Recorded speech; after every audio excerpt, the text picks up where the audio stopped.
Bom dia, vamos começar, continuar, estamos no livro Emunat Habefi, na página 37.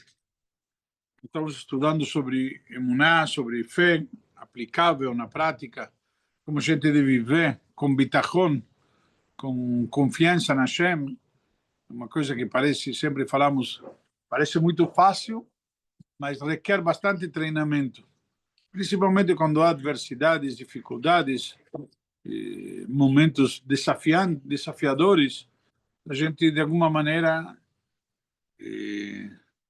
se perde um pouco, fraqueja, onde vai parar, etc. Então, diversos casos que nos vão ensinando, principalmente como a gente pode, inclusive, não perder, como chama, o rumo. Por quê? Porque muitas vezes a gente, na hora H, a gente diz em português, coloca os pés pelas mãos. Já você termina errando, e isso por que você erra? Nós tínhamos visto, uma questão de fé, fraquejou na fé, você está no nível mais fraco por isso, e isso te, de alguma maneira vai te abalando nas tuas atitudes. Vamos lá. Então diz o seguinte: sem tefilim, sem etrog, mais pleno. O que significa isso? Uma história comum, muitas vezes trazida. Rav Nachum Tversky, de Chernobyl, então ele, estamos falando do século XVIII ainda, é Hasid muito famoso, um rebbe muito famoso, foi um exemplo de como nossas atitudes de sobrepujar o nervosismo são vistas no Shamayim. E a história foi contada pela viúva do Rav, ou seja, na prática, como a gente deve ter fé, inclusive nos momentos quando você fica nervoso, quando você se altera, que é o mais fácil, é o momento mais difícil, onde você se descontrola, vamos dizer assim, que é justamente isso. Aquilo que nós já tínhamos estudado, inclusive, que a Guimarães traz, que cola coes que ele ouve da Vodazara, todo aquele que fica alterado, se enerva, fica bravo, é como se ele estivesse fazendo idolatria. Nós já explicamos isso em detalhe, então não vamos voltar novamente, mas qualquer coisa depois alguém precisa, voltamos posso shiur.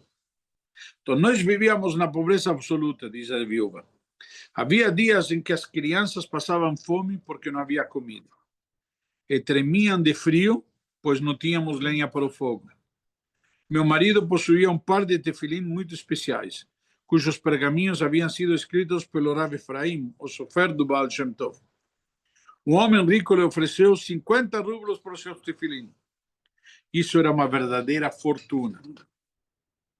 Eu disse ao meu marido: por 5 rublos você pode obter um excelente par de tefilim. E com os 45 rublos restantes podemos viver por 2 anos. Puxa, 2 anos. Hã? La moneda forte, rublo. Não tinha que pagar conserto de laptop. Aí,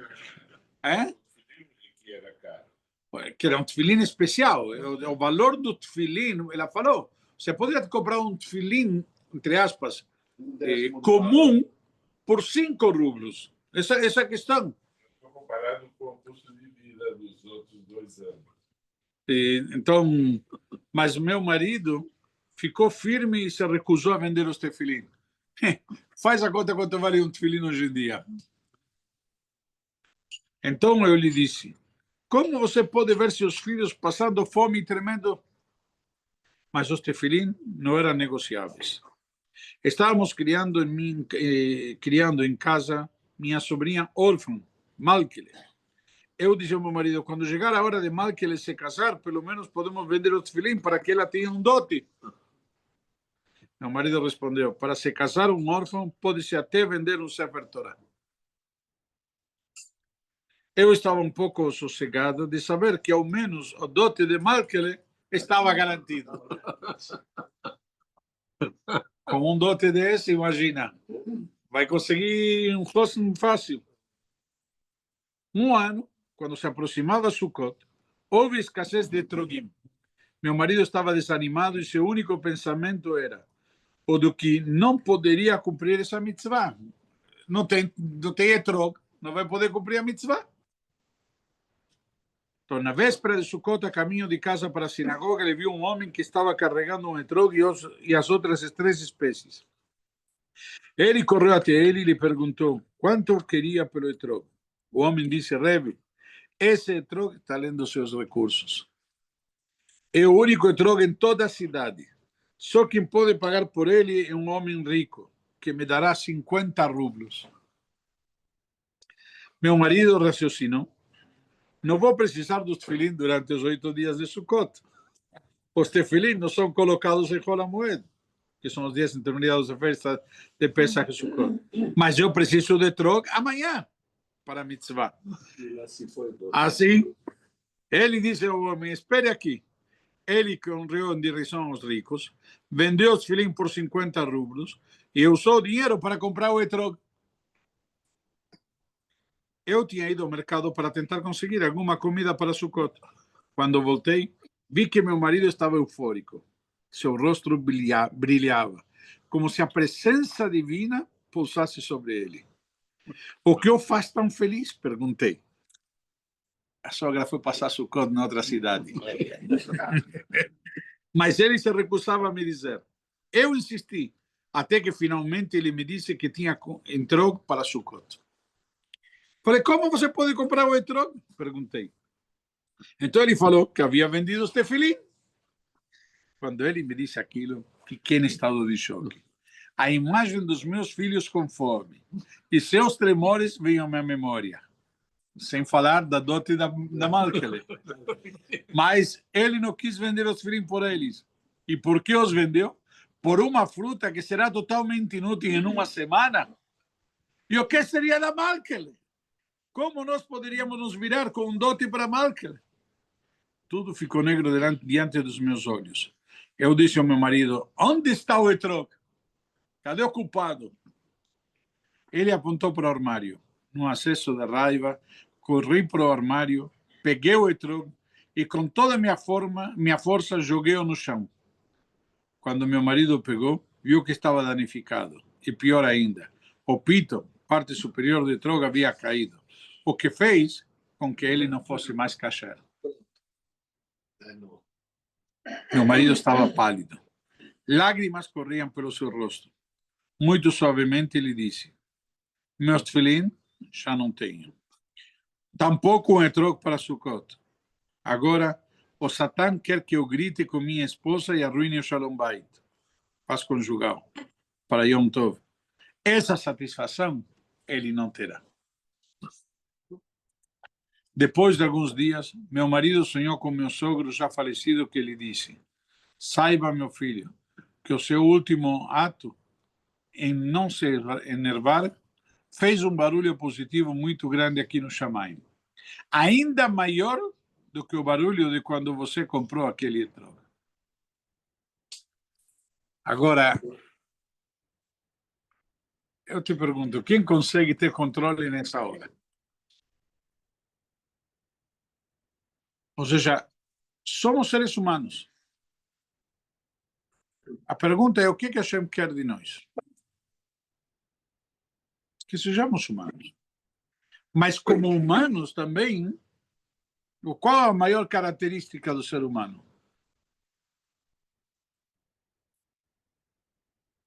Que ele não se leva pelos impulsos. Você não é um ser impulsivo, não deveria ser. É difícil controlar. Para isso, perdão, isso que a gente fala. Para isso, o que você precisa? Educar-se. Treinamento. Sim. Ou seja, essa educação requer treinamento. Por exemplo, numa hora de desespero, um atendente, um socorrista de um serviço de emergência de saúde, ou um intensivista, ele treina para a hora H, quando chega alguém num pronto-socorro, ou eventualmente numa emergência, numa situação grave, ele ter o quê? Não somente saber fazer, ter a calma para executar, não pode ficar nervoso. Por isso que muitas vezes que se diz que um médico, etc., não pode tratar de um familiar. Por quê? Porque ele tem um envolvimento emocional que não lhe permite ter essa calma. Ele deveria manter essa calma para poder justamente se dedicar. Mas tudo isso, como você adquire? Como você conquista essa calma? Parece fácil falar. Treinando. Ou seja, simplesmente saber de que tem alguém lá em cima e de alguma maneira isso está te acontecendo para tentar, entre aspas, tirar o melhor de você. E você se superar e crescer. Se você vai para Atibaia e te pega um acidente e tem que ficar 7 horas na estrada, aí você tem que agradecer a Deus que tem um livro no carro e fica estudando, ou ouvindo shiurim. Na prática, o conceito qual é? Fica nervoso vai resolver o quê? Muitas vezes... Não, exatamente. Você não lembra disso por quê? Porque você perdeu aquela capacidade racional tua e você se deixou levar justamente pelo temperamento. Então, você fica nervoso, começar a gritar, vai resolver o quê? Nada. E começar a buzinar que nem qualquer coisa, está lá na estrada, vai buzinar, vai resolver o quê? Não tem. Ou seja, nos primeiros 5 ou 10 minutos você buzinou. Por quê? Pensou que alguém está parado lá na frente e sei lá o quê. Mas depois você chega na conclusão de que alguma coisa está e não adianta. Então, vocês vai tomar um chazinho e se acalma. Para não dizer como falava a antiga prefeita, não? Verdade. Por isso. Então, a gente está aprendendo aqui. Bom, se com certeza a Hashem tirou gente de alguma coisa um pouco pior. Então, tranquilo. Não necessariamente, mas não necessariamente me tirou de algo pior. Pode ser que me tirou de algo pior.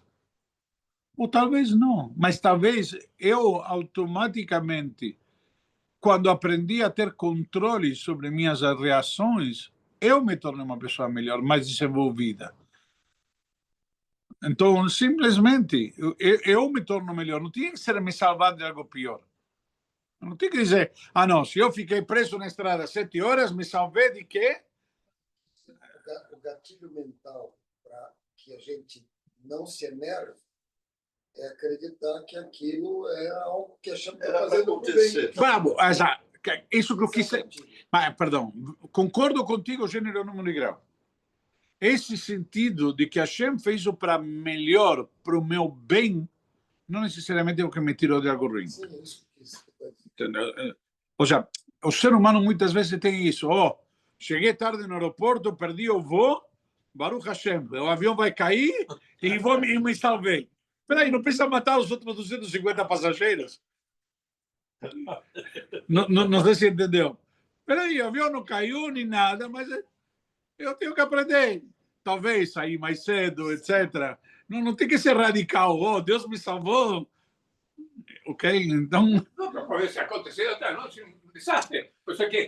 Porque você Sim, mas vai conhecer uma pessoa... E... Mas na prática, o que significa isso? Significa que eu me referi, na hora que eu consegui ter controle, autocontrole, e eu consigo realmente, dessa maneira, me superar, porque isso significa que você se superou, então você se transforma em alguém mais lapidado, mais, como chama, mais desenvolvido, mais aprimorado e assim por diante, contra vários sinônimos. Essa é a ideia. Os animais são impulsivos, não? Os animais são instintivos. Tem um instinto.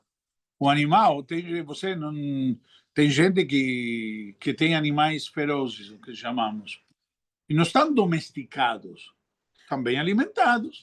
Então, quando ele está bem alimentado, um tigre é um gatinho. Entendeu? É um gatinho.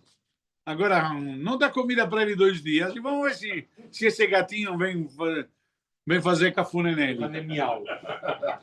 Não, mas eu quero dizer, sabe, é um conceito. Agora, mas o ser humano nós temos o Yetzer Hara, que seria basicamente o alma animal, por isso chama Nefesh Abamit, que é animal, mas por outro lado temos também o quê? A alma Eloquita, a alma divina, que ela veio para quê? Para justamente, o intuito é esse. Ela veio para tentar domesticar esse lado animal. E isso requer muito treinamento. Eu, por exemplo, tenho que chegar num nível onde eu me supero. A gente fala em português, se um não quer, dois não brigam. Já ouviu essa frase? O que significa? Essa frase você pode aplicar marido e mulher, pode aplicar entre dois vizinhos, pode aplicar entre sócios, entre irmãos, entre qualquer um. Eu decidi, não vou brigar. Eu vou chegar, vou te falar bom dia, boa tarde. Não vou sentar com você para conversar, não vamos sair para jantar, não vamos... Mas também não preciso brigar. Não preciso chegar no outro extremo. Eu não preciso. Ah, não, porque ele não fez, sei lá o quê. Agora, eu posso com isso o quê? Me superar. Eu sou melhor. Eu não vou brigar. Eu não vou, não adianta, não me provoca, eu não vou entrar, não vou brigar. Vai me dar motivos. Eu não vou brigar. Tá bom? Faz isso com tua esposa 2, 3 vezes, vai ver. Não funciona. Como? Você não vai reagir? Eu não quero brigar. Não quero brigar. Então a opção é tua. Mas é algo que requer o quê? Muita disciplina. Como em tudo na vida. Um exemplo simples, um empregado no trabalho, um funcionário. Ele tem que se comportar e tem que fazer e abaixar a cabeça, porque senão vai perder o emprego. Certo? Então, o que acontece? Ele engole. Em casa não vai perder o emprego. Então, não engole. Peraí, às vezes você tem que saber abaixar a cabeça. O que significa abaixar a cabeça? Ser humilde, menos orgulho. Porque na prática tudo se reduz a quê? Orgulho. Não, orgulho. Ou assumir um erro que não é dele. O erro é teu. Não.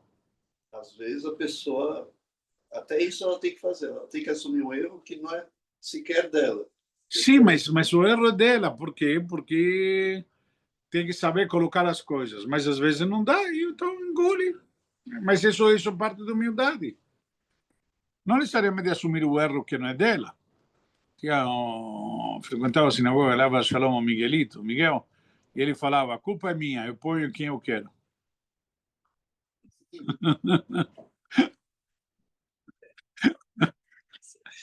Então, vamos lá.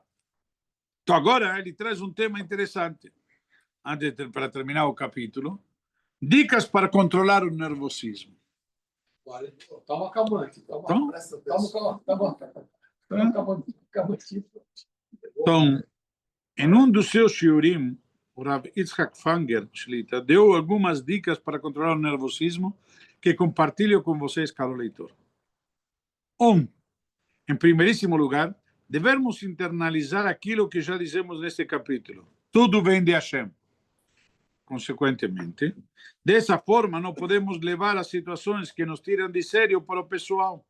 Assim como cada ser humano tem um rosto diferente do seu semelhante, assim dizem nossos sábios, ninguém é obrigado a pensar da mesma forma que o outro. Então o outro pode pensar diferente de você. E isso não é motivo para ficar nervoso.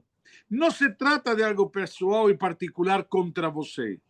Ideias podem e devem ser debatidas, mas sem se alterar. Eu posso discordar. Uma vez aprendi uma frase que gostei muito. A gente tem que concordar em discordar. E se eu penso diferente, discordo de você, não te torna meu inimigo. E nem te faz de você... Simplesmente faz de você o quê? Diferente. Acabou. E justamente sermos diferentes, o que é? Harmonia. Onde você tem harmonia? Onde encontra harmonia? Onde existem diferenças. Numa pintura, num quadro, tem várias cores que estão harmonicamente colocadas no quadro. Uma orquestra tem uma sinfônica, tem instrumentos diferentes, com som diferentes, mas está numa harmonia. E essa é a, entre aspas, habilidade do maestro, etc. Então, a gente tem que saber colocar em harmonia o quê? As diferenças. Caso contrário, não é harmonia. Não existe uma orquestra só de violino. Não existe uma pintura famosa toda branca. Tem várias cores. Então, primeira coisa, Não, isso não é uma pintura. Não, mas... Vamos lá. É preciso se colocar no lugar do outro para entender o porquê de seu comportamento, atitude ou pensamento. Também saber se colocar. 3. Não carrega a provocação com você como um rancor, mas sim solte esse pacote.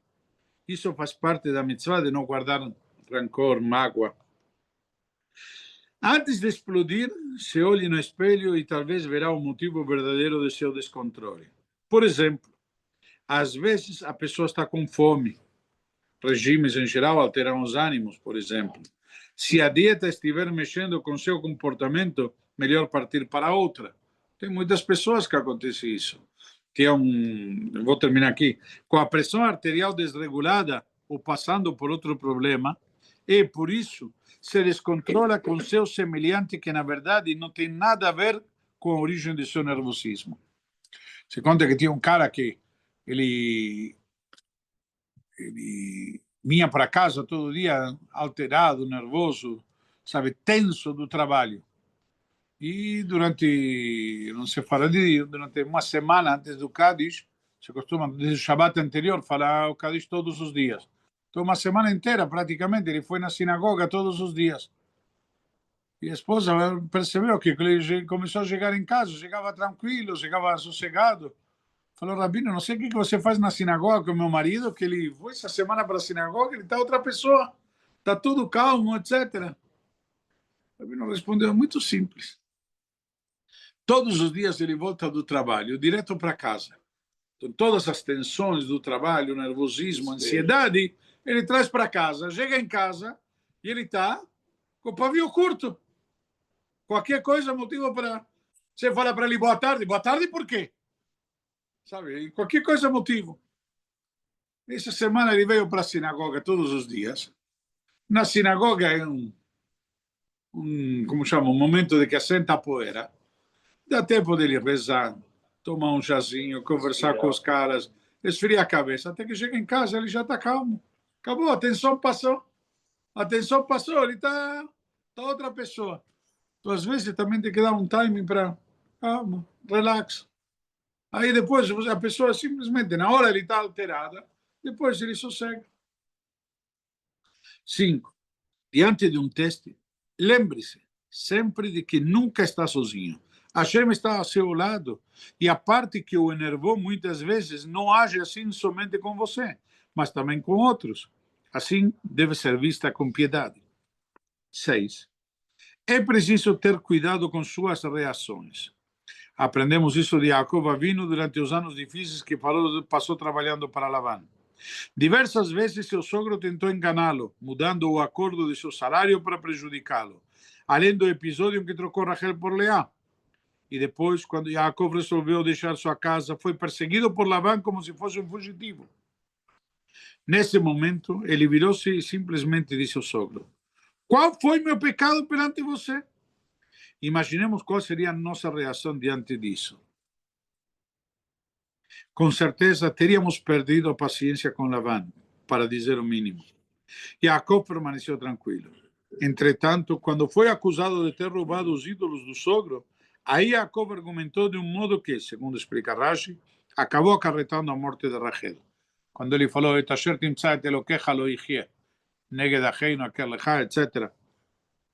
Então, por isso é necessário cuidado extremo com as palavras em um momento de descontrole. Entretanto, Yaakov aprendeu a lição, pois não amaldiçoou o vice-rei do Egito, que na verdade era seu filho Yosef. Na hora que ele amaldiçoou, quando foi com Lavan e falou, aquele que está de posse de teus ídolos não viverá. E aí Rashi explica que por conta disso faleceu Rachel, que foi enterrada em Beit-Lehem, certo? Então, justamente Jacob percebeu que quando ele falou um pouquinho demais, trouxe consequências. Quando chegou a hora que o vice-rei pegou Shimon, para achar da semana passada, da semana retrasada, perdão, e pegou Shimon, e depois pediu para trazer o Benjamim, Jacob ficou alterado, ficou revoltado, não vai levar Benjamim, até que acabou a comida e tiveram que levar o Benjamim. Aí, na prática, Jacob não amaldiçoou o vice-rei. Ele podia ter amaldiçoado o vice-rei, e estava amaldiçoando quem? Seu próprio filho, sem saber. Então, quando este fez seus filhos irem de lá e voltarem até ele com Benjamim, pelo contrário, Jacob se calou diante das exigências do vice-rei e até enviou-lhe presentes. Em resumo, o que Jacob fez, e nós temos que aprender, a pessoa precisa saber controlar sua boca, seus nervos, sua ansiedade. Primeiro começa com a boca, ok? Os pensamentos é mais difícil, mas porque muitas vezes a gente se torna refém das próprias palavras. E isso é um erro muito comum. Depois me faz lembrar, vou comentar isso. Nossos Chachamim dizem que aquele que se enerva é como se fizesse idolatria, mencionamos isso antes, pois engrandece sua vontade, se louvando e se esquecendo de Hashem. Então devemos saber que, como na história do Rav e do homem nervoso, a porta está entreaberta, para que nós lembremos que todos os testes têm a mesma fonte, Hashem. São testes. O teste, na verdade, uma vez veio uma pessoa e pediu, Rabino, me dá uma brachá para não ter testes. O Rabino então falou, então você quer morrer. Se você não quer teste, você quer morrer. A vida é um teste. Você não tem que pedir não ter teste. Você tem que pedir o quê? Que Hashem me dê as condições, a força, a capacidade para passar o teste. Ao contrário. Mas saiba que quando você passa o teste, virá um teste maior ainda. Faz parte. Por isso não há motivos para descontrole. Não se trata de um nível fácil de consciência, mas com treino e aproveitando cada situação difícil que se apresenta em nossas vidas, é possível chegar a esse grau de emuná e bitachon e, consequentemente, autocontrole. Na prática, isso é uma questão fundamental. A pessoa tem que saber se controlar, a pessoa tem que conseguir chegar nisso daqui. Então, para terminar, teve uma pessoa, uma vez, ele teve um desentendimento com uma outra pessoa aqui na sinagoga, e depois de passaram uns anos, enfim, foi um desentendimento mais baseado no orgulho do que outra coisa. Passados uns anos, fui falar com ele, falar para ele, olha, já passou, sabe, get over, vai em frente. Sabe o que acontece, Rabino? Eu falei demais. E falei para todo mundo. Hoje em dia, tenho vergonha de voltar, tenho vergonha. O cara falou, e olha agora. Já, ele falou, me tornei refém das minhas palavras. Eu não consigo voltar atrás. Que de novo é orgulho, mas um nível de outro orgulho. Mas o conceito é o mesmo. Dane-se. Eu conto sempre a história do Tzemach Tzedek, o Rebbe que ele falava, o Rebbe Tzemach Tzedek, que ele falava que qual a diferença entre criança e adulto? Qual a diferença entre criança e adulto? O adulto criança briga e logo depois já está... A criança não tem orgulho. A criança quer ser feliz. O adulto tem orgulho. Em que sentido? Uma criança briga com outra. Brigaram, se bateram, choraram. 10 minutos depois, estão brincando de novo. Por quê? Eles se esqueceram. Querem ser felizes, querem brincar. Então, vamos embora, vamos brincar. O adulto passa 30 anos, não se lembra por que estão brigados. Ah, mas ele me provocou, ele me fez. O quê? Ele me fez. O quê? Não lembro, mas ele me fez. E depois não me convidou no casamento dos filhos, e não me convidou no bar mitzvah dos netos. Então agora eu também não vou convidar ele. Já não se lembra porque estão brigados. Você lembra que estão brigados? Ah, mas ele aprontou muito. E não vou perdoar. Por quê? Que orgulho. Se a gente deixa um pouco o orgulho de lado, dá para ver que dá para ser muito mais feliz. Só que a criança, então qual a diferença entre a criança e o adulto? A criança prefere ser feliz. O adulto prefere ser orgulhoso. Às vezes vale a pena ser criança. Bom dia.